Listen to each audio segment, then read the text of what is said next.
I think as vehicular misconceptions go, the Beetle is probably subject to two quite opposite misconceptions. One is flower people and hippy dippies, and the other is the far right of a failed regime almost 70 years ago. But what people don't consider is how much of a driver's car the Beetle actually is for any man or woman. Where do you stand? Well, I'm yet to be convinced, so I'm looking forward to having a go today. Hopefully, as we blast through this beautiful spring day in the Welsh countryside, and I decide on what gear is appropriate to get up this hill, you may be convinced.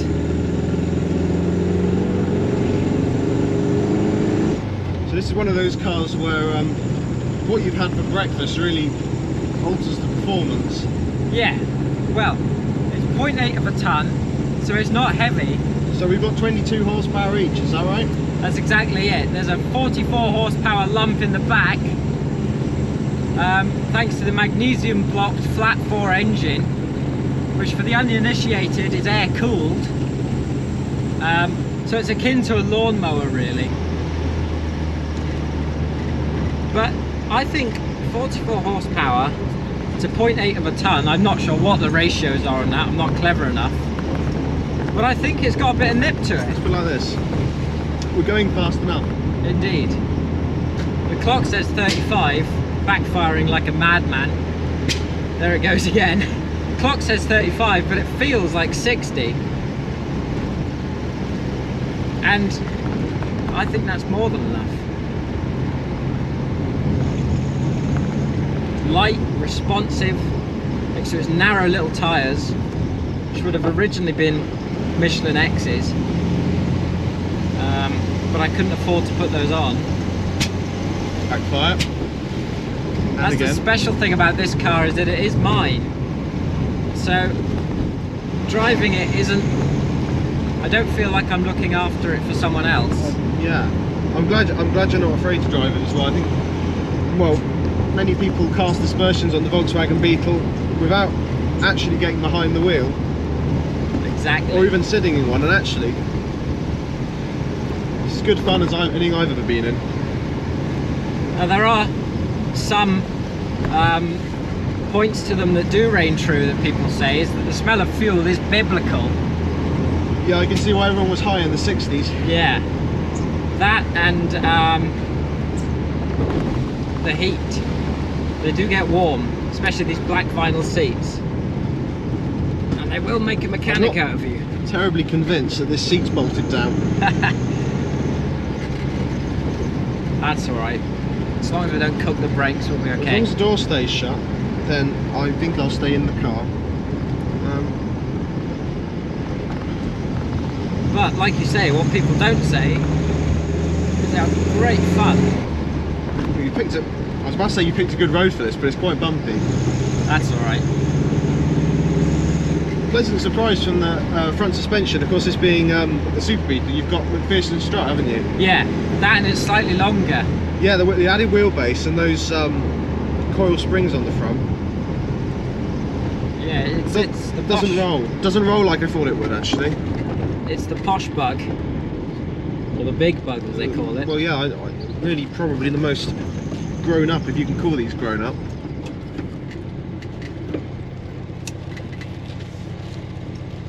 Now, as we get to the junction here, we'll see, no doubt, some few smiles and waves,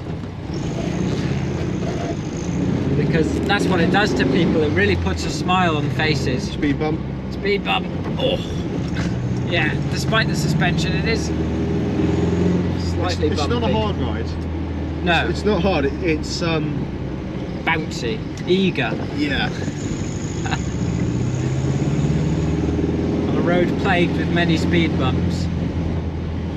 Well, partly it's the, I guess it's the narrow track, because you're actually running on bits of road that most people aren't running on. You're sort of running on the gritty bit in the middle.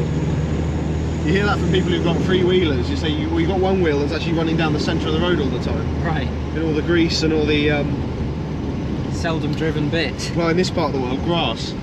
Yeah. Proper, we really are in proper rural Wales here. Which I think, despite this car being designed to blast along the autobahn, these rural roads are a perfect test for it. Because it shows the responsiveness, it shows a bit of nip.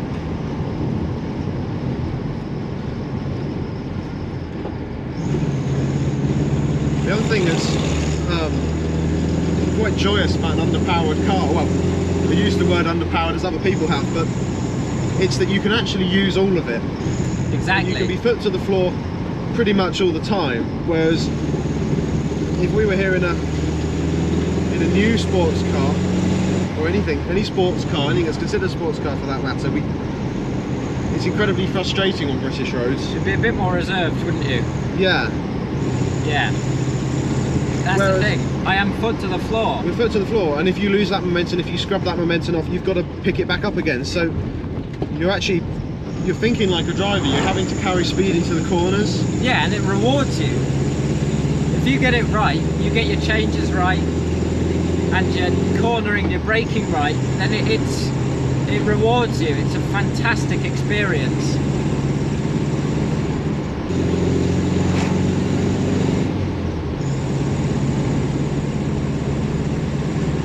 Quite loud, despite not actually running the noisy pipes on this car. No. So many you see with paint cans sticking out the back. It's quite loud enough, as you can probably hear, or hopefully hear us. Indeed. You may have to shout. But these roads are just ideal. How do you find the brakes? Drums all around, of course. Unassisted. They can be, they can leave you wanting a little more at times in hairy situations. But if you think ahead, as all drivers should, then it's mostly fine. Give them a bit of a pump every now and then. I have to say, even as a passenger, you don't feel crammed into this car, despite being tiny. Quite the compression there. You don't feel, it doesn't feel small. You've got loads of headroom. I think. Yeah. I mean, I'm not a 6-foot man, but if I was, I think I'd still be quite comfortable in here. The seats don't do much to keep you in them. No. So you sort of find yourself bracing yourself in the footwell somewhat. But then that's really what the classic car experience is all about, isn't it? Exactly. It's about days like this. Which you don't get many of in Wales. Exactly. Roads like this. Which you do get a lot car. of. Yes. A car that's been dealt a very bad hand, really. Especially by people in the motor industry. Yeah. Well, seen them as traditionally, especially in Britain, as a sort of parasitic car. I mean, even given the name the Beetle, affectionately, or not in Britain. Right. But they're a very rare thing now. I mean, you don't see them very often. No, and that's the thing. They were at one point the most produced and sold car ever, worldwide. And now they're seldom seen. When did you last see one? The likelihood is it was a while ago, and they've also come to 70s metalwork, Yeah. which rusts quickly. It does. And also people just didn't place value on them until quite recently. And even then, I think this is I'm not going to say undervalued, because I think it would be a shame if these went up in value too much, because it's a great way to get into classic cars. Precisely, yeah. Because actually, does this afford you anything that say your 356 Porsche, your 912 doesn't actually give you? It's controversial, and this will prove divisive, I'm sure, in the comment section, but no, I don't think it does.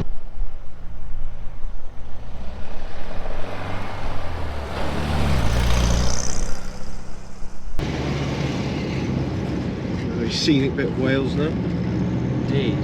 to say. It's very common. And I tell you what, ample opportunity for you to get out and drive it. Right then, first impressions.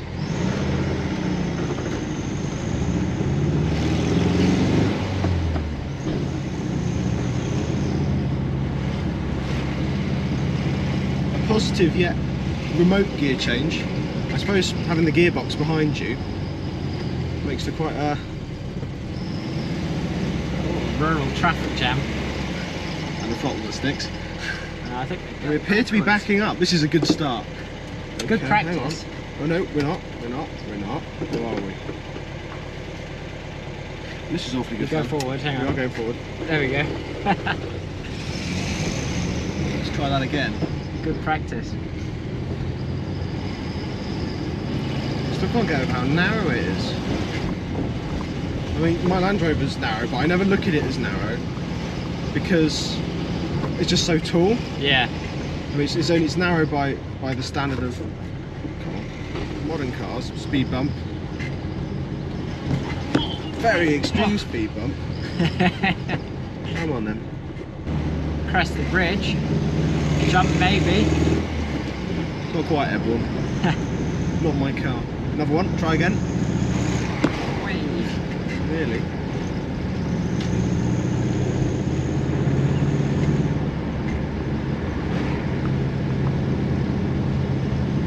Passing a Series 3 Land Rover, as a matter of fact. So we are. Look at that. Fantastic. So how would that gear change compare to the one in yours then? It's easier. Yeah? It's easier.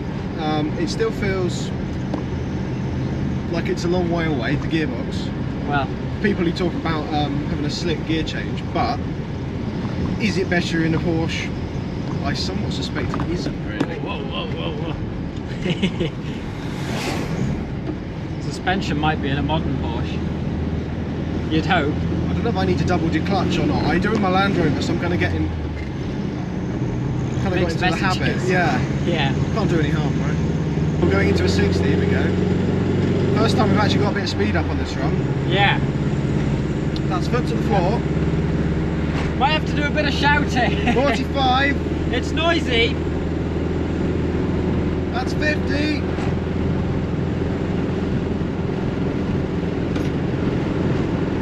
Very light steering, which is a little disconcerting actually. Yeah. For a car, I mean, everyone rants and raves about, oh, he hasn't got power steering, but That's only really a problem at low speeds. yeah, power steering, what people forget is power steering doesn't just make steering lighter, it weights steering consistently. So anyone who drives a car that doesn't have power steering, you actually realise once you get past 50 miles an hour or so, it's incredibly light. But when it comes to redressing the balance with the Beetle, I really can't complain about it. Okay, I was being nitpicky about the gearbox, and this window does not want to wind up. But that's not a factory, so we don't have to be worried about that. But now pulling up the window, even the fresh air ventilation is really good on an uncharacteristically hot day for March. Ye olde aircon. It works alright. It's marvellous. It's actually quite quiet and refined really for a car that's, what, 47 years old this year or something? 47, yeah. 47 this year. My math serves correctly. It's a nice whistle from the exhaust. Yeah, I'm very pleasantly surprised.